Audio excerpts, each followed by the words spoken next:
प्रार्थना है आप लोग शुद्ध शाकाहारी हो जाएं और किसी की निंदा चुगली ना करें। ऐसे संत महापुरुष की खोज करके अपने जीवन का कल्याण कर लें। जय गुरुदेव। हम इसी क्रम में उड़ोलिया के मार साहब से आग्रह करेंगे कि यहाँ में 2 शब्द कहें।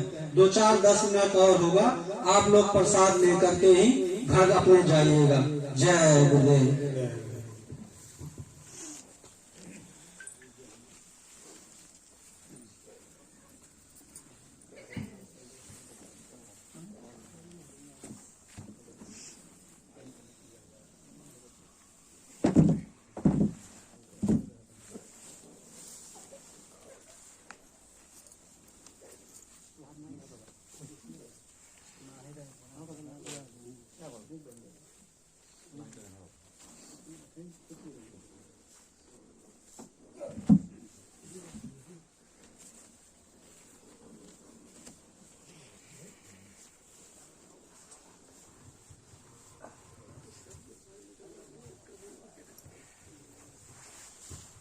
प्रेम से मालिक के नाम को उच्चारण करेंगे।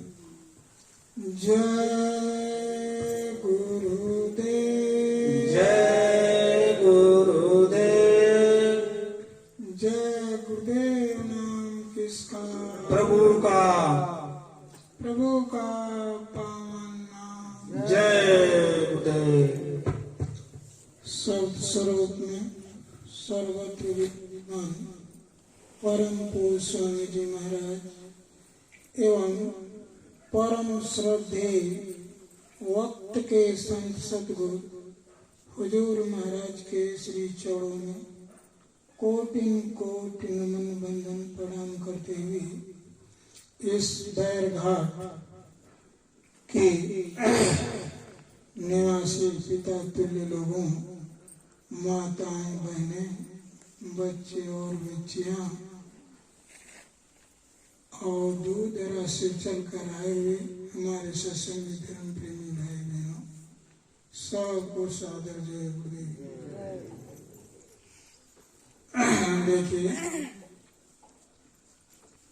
आप लोगों ने तो मनुष्य जीवन के लिए बहुत उत्तम संदेश सुना।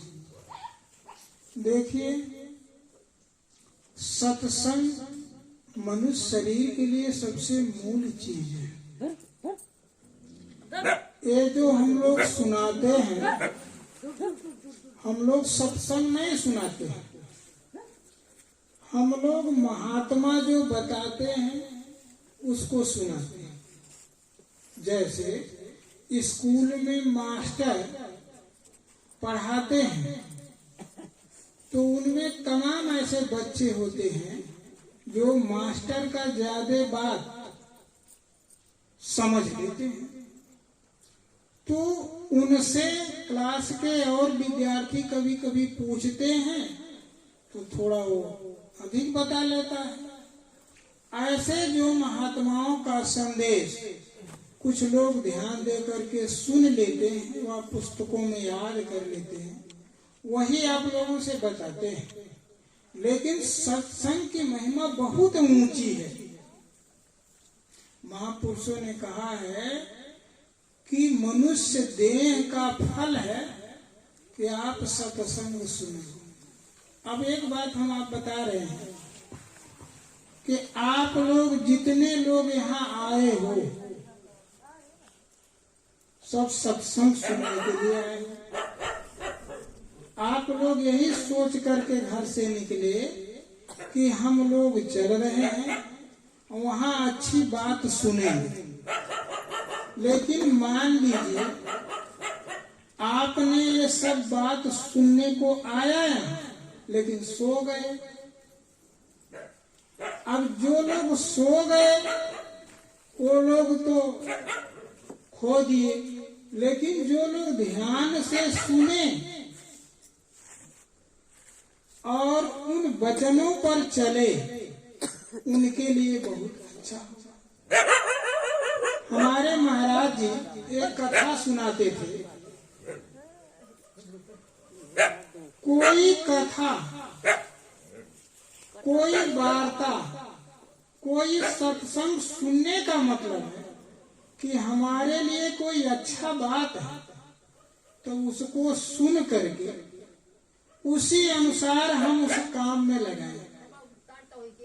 तो हमारे बाबा जी एक कथा सुनाते थे कि एक सेठ जी रोज सत्संग में जाते थे। तो उनका लड़का ने कहा, पिताजी आप रोज सत्संग सुनने जाते हैं बाबा जी का, तो एक दिन हम भी जाएं। सेठ ने कहा ठीक है बेटा चलेगा। तो वो चला गया। सत्संग में उसने क्या सुना कि ये मनुष्य जीवन जो सबको मिला है, धर्म काज करके अपने आत्मा का कल्याण करा लो। क्योंकि मनुष्य शरीर में आज आपको अवसर मिला है, जैसे छोटे छोटे बच्चे, हम सब बच्चे रहे, अब इन छोटे बच्चों को एक अवसर मिलती है पढ़ने का। अब उसने यदि उस समय में पढ़ा तो भाई नौकरी चल लग गई, सीडीओ बन गया और कुछ बन गया। और जिसने नहीं पढ़ा वो लोग पछताते हैं। उन्हीं के साथ का अधिकारी सीडीओ हो गया और वो बेचारे चपरासी भी नहीं हो पाए। अब वो मित्र से मिलने जाते हैं, चपरासी वहां का जाने नहीं देता।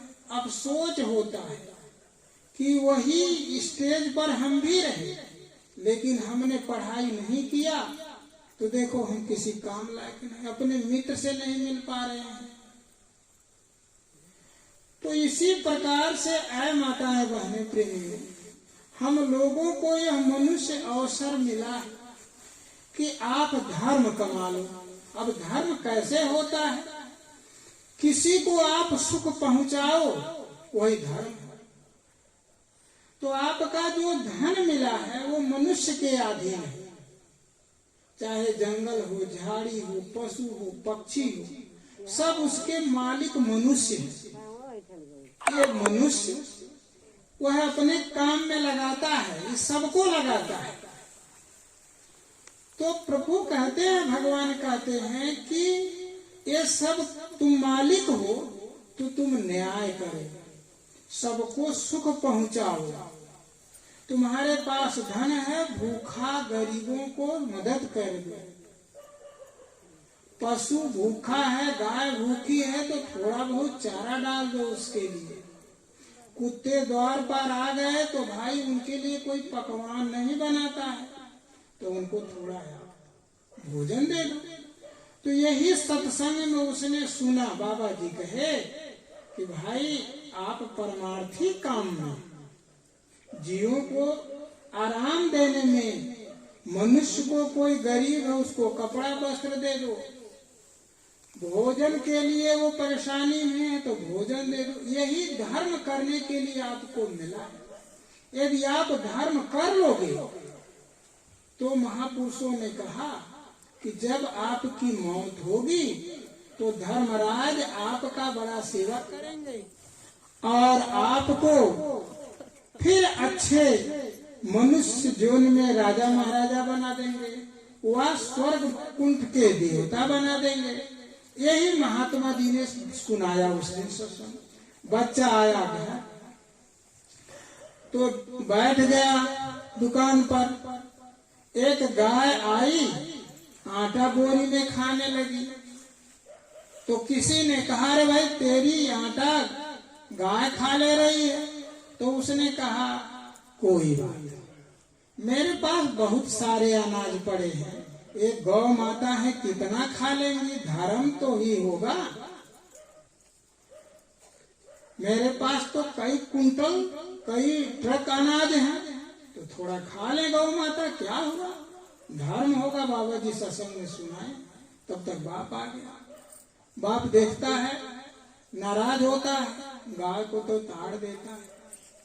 कहता है कि रे अंधे, तुझे दिखाई नहीं दे रही, गाय सारे आटे खा जा रही है और तू बैठकर दुकान पर क्या कर रहा है? उसने कहा पिताजी खा लेने दीजिए। अरे हम इतने धनी हैं, इतने सारे रुपया पैसा है, हम लोगों को भी तो परमार्थ में धर्म काम में लगाना चाहिए। ये गाय बेचारी भूखी है, आ गई, खा लिया, क्या हुआ? उसने कहा रे बेवकूफ, ये ज्ञान तुमने कहाँ सीख लिया?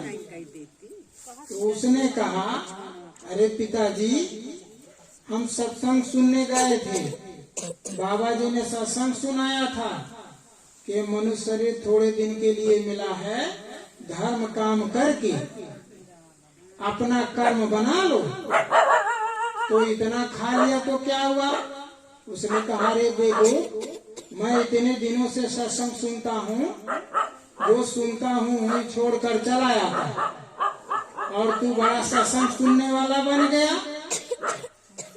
तो कहने का मतलब ये है कि जो सत्संग सुना जाए उसको हम अपने जीवन में उतारें, तब तो हमारे लिए फायदा है।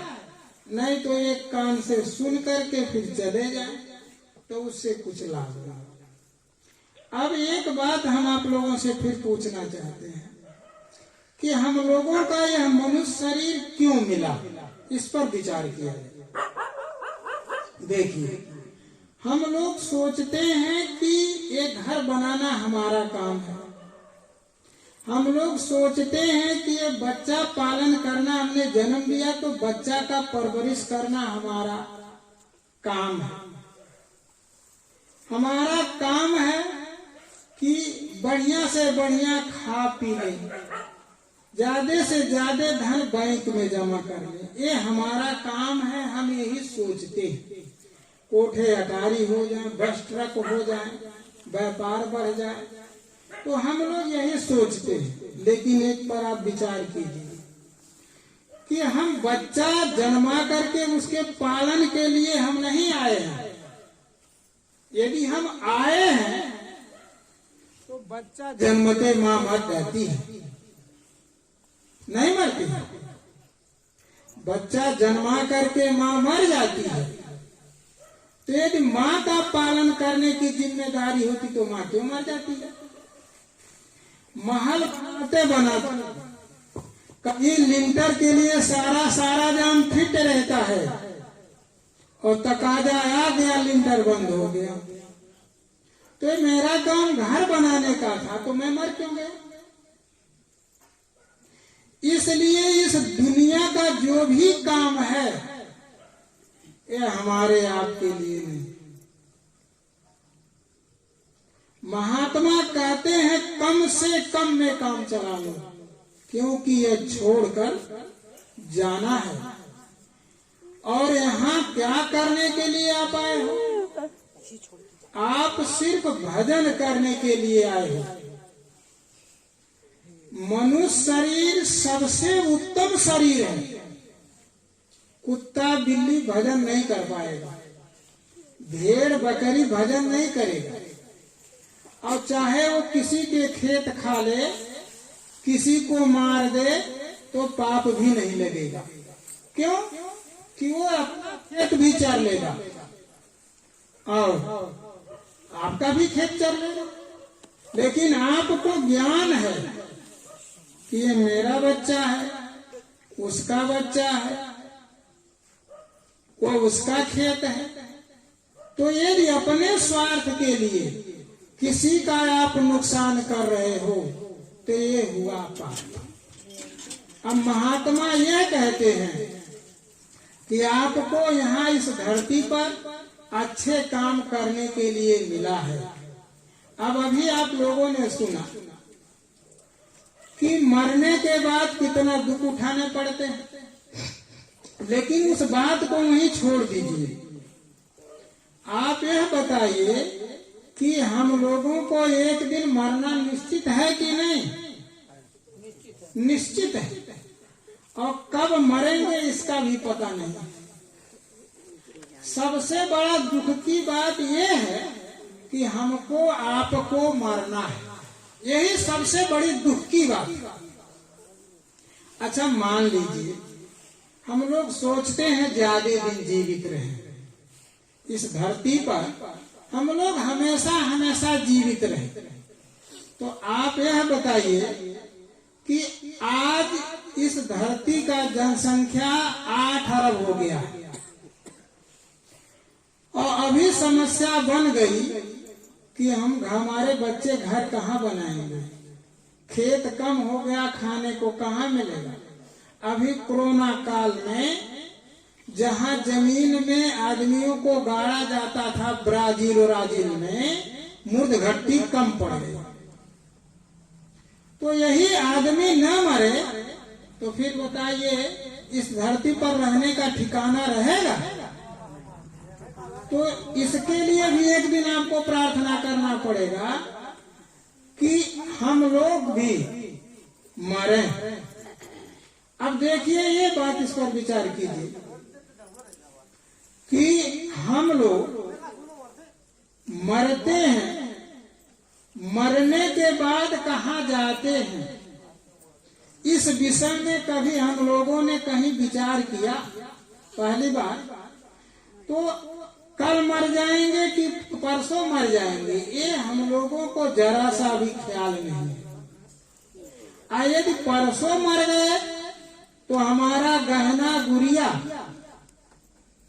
जो हम सहेज करके बक्से में रख रहे हैं, जिसके लिए हम झूठ, चोरी, बेईमानी, बकरी आदि पाल करके हिंसा कमा रहे हैं, वो किस काम में आएगा। इसलिए महात्मा कहते हैं कि देखो ये समय धीरे धीरे आपकी बीती जा रही है और एक दिन वह मौत आपके सामने आकर के खड़ा हो जाए। हम लोग धार्मिक विचारधारा के हैं, श्रीमद् भागवत सुनने जाते हैं, कथा सुनने जाते हैं। क्यों सुनने जाते हैं? इसलिए सुनने जाते हैं कि वहाँ हमको बढ़िया प्रभु के पाने का, अपना धर्म करने का हमको रास्ता पता चलेगा। अब वहाँ हम जाते हैं, लेकिन हम उसको सुन करके आते हैं, उसको मनोरंजन कर लेते हैं। महात्मा लोगों ने जो ग्रंथ पोथी बनाया इसीलिए बनाया कि सुन करके अपने जीवन में सुधार लाओ, भले काम करो और 10 मिनट 5 मिनट प्रभु का भजन करके जब प्रभु खुश हो जाएगा तो हमारा लोक परलोक बन जाएगा। फिर हम नरक 84 में कुत्ते बिल्ली में नहीं आएंगे। लेकिन हम लोग क्या कर रहे हैं, वो अपना निरर्थक समय बिता दे रहे हैं और वह नजदीक समय हम लोगों का एकदम धीरे धीरे एक दिन हमारे सर पर आके पहुंच जाएगा। हम हक से कर देंगे कि हमने भजन नहीं किया, हमने कोई धर्म काम नहीं किया। अब समय पहुंच गया, जमदूत आकर के हम लोगों को घेर लिए और इतने भयानक जमदूत, इतनी पिटाई पड़ती है। महात्मा कहते हैं, आप लोग गरुड़ पुराण सुनते होंगे, जब हमारे घर में कोई बुजुर्ग व कोई मर जाता है तो गरुड़ पुराण हमको सुनाई जाती है। तो उसमें कहते हैं कि रास्ते में जमदूत इतने भयानक होते हैं, इतनी पिटाई पड़ती है कि वो अचित्त हो जाता है और उसको नंगे पांव जलते बालू में, तपते तावे पर चलने पड़ते हैं। देखिए प्रेमी, धीरे धीरे वो मौत का समय हम लोगों का निकट आ रहा है, लेकिन हम विचार करें कि हमने कितने धर्म काज किए। अब उसी के संबंध में एक प्रार्थना आप लोग सुन लीजिए। 160 एक प्रार्थना सुन लीजिए कि किस तरह से हम लोगों का जाने का समय हो जाता है और हम लोग पछताते। 160 हम लोग पछताते रह जाते हैं।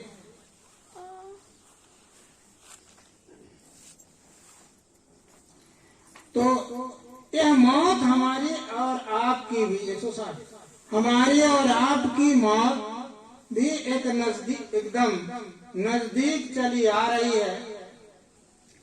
तो इस पर आप लोग विचार करें। देखिए प्रार्थना है कि हम लोग घर बनाने में, गहना गुड़िया में और सुख दुख में, मोटर गाड़ी में समय बिता देते हैं रात दिन, लेकिन हम लोग प्रभु का भजन, धर्म काज में हम लोग वादा कर देते हैं। तो एक प्रार्थना है